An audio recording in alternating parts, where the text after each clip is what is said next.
안녕하세요. 당신 근처의 변호사 법무법인 명재 이재희 변호사입니다. 혹시 병원이나 의원에서 실제로 하지 않은 진료를 한 것처럼 청구하거나 건강보험이 적용되지 않는 항목을 적용되는 항목인 것처럼 청구하면 어떻게 될까요? 이런 거짓 부당 청구가 반복되면 결국 우리가 낸 건강보험료가 새어나가는 문제가 생길 수밖에 없겠죠. 그래서 국민건강보험공단은 이런 부당 청구를 막기 위해 신고자에게 포상금을 지급하는 건강보험 신고 포상금 제도를 운영하고 있는데요. 오늘은 이 건강보험 신고 포상금 제도가 무엇인지, 어떤 경우가 신고 대상이 되는지, 실제 포상금은 어떻게 산정되는지, 그리고 신고할 때 주의할 점까지 함께 살펴보겠습니다.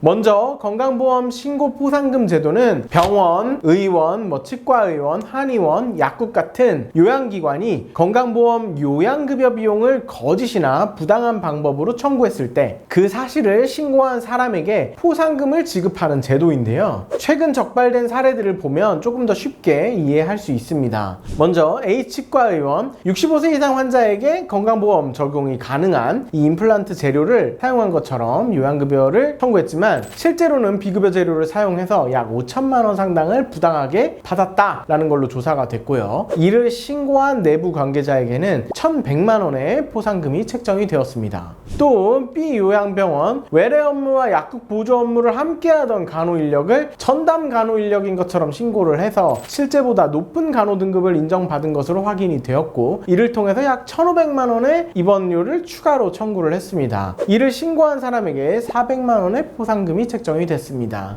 이처럼 건강보험 부당 청구는 단순히 진료를 하지 않았는데 한 것처럼 꾸미는 경우만을 말하는 것이 아니라 급여 기준을 어기고 청구하는 경우, 인력 기준을 허위로 신고하는 경우, 또 의료인이 아닌 사람이 명의만 빌려 운영하는 경우 등 원칙적으로는 신고되었다면 해당 의원에 지급되지 않았을 급여 비용이 모두 신고 대상이 될 수 있습니다. 자, 그렇다면 포상금은 얼마나 받을 수 있을까요? 자, 기존에는 신고자가 누구인지에 따라서 포상금 한도의 차이가 있었습니다. 즉, 요양기관 관련자, 그러니까 내부 신고자의 경우에는 최고 20억까지 받을 수 있었지만 일반 신고인은 최고 500만 원까지밖에 받을 수 없었죠. 그런데 지난해 12월부터는 신고를 활성화하기 위해서 이 기준을 바꿨습니다. 이제는 신고인 유형과 관계없이 최고 30억까지 포상금을 받을 수 있게 됐습니다. 물론 최고 한도가 30억 원이라는 것이지 신고만 하면 무조건 30억 원을 받는다는 뜻은 아닙니다. 실제 포상금은 신고를 통해 부당 청구가 적발되고 환수가 결정된 금액을 기준으로 산정이 되는데요. 쉽게 말해서 부당 청구 금액의 일정 비율이 포상금으로 지급되는 방식이라 부당 청구 금액이 클수록 포상금도 커질 수 있습니다. 자, 한번 계산해 볼까요?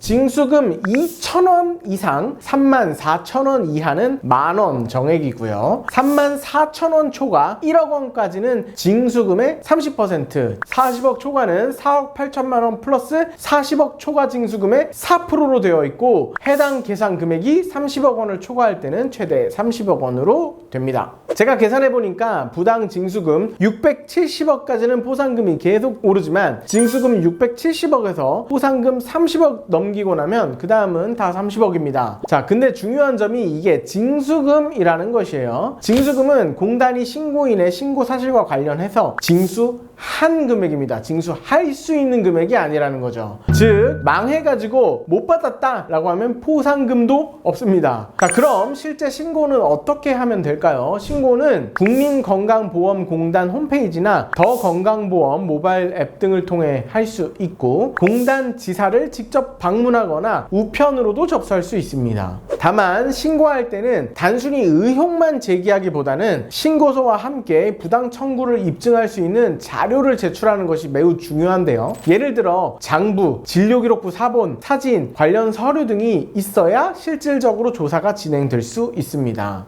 추가적으로 내부 종사자라면 신고를 할 때 고민되는 부분이 있을 수 있죠. 바로 내가 신고한 거를 알게 되느냐, 즉 신분 노출이나 불이익 문제를 검토하셔야 될 겁니다. 그런데 신고자의 인적 사항은 비밀로 보호가 되고, 신고를 이유로 파면이나 해고, 징계, 전보 같은 인사상 불이익 불이익을 주는 행위도 법적으로 금지되어 있습니다. 또 만약 신고자 본인이 부당 청구 행위에 일부 가담한 사정이 있더라도 제보를 통해 적발에 기여했다면 징계나 형사처벌이 감면될 수 있도록 하는 법적인 보호장치도 마련되어 있습니다. 따라서 공익제보를 고민하고 계신다면 이 법적으로 마련한 보호장치와 신고 절차를 충분히 확인한 뒤 신고를 검토해 보시기 바랍니다. 자, 이 영상 보고 계시는 원장님들 언제 어떻게 될지 모르니 당연히 청구는 보수적으로 엄격하게 해야 되겠죠. 자, 사소하고 쫀쫀한 이익에 면허를 걸면 안 될 것입니다. 자, 오늘 영상이 도움되셨다면 구독과 좋아요 부탁드리고 저는 다음 영상으로 다시 찾아뵙겠습니다.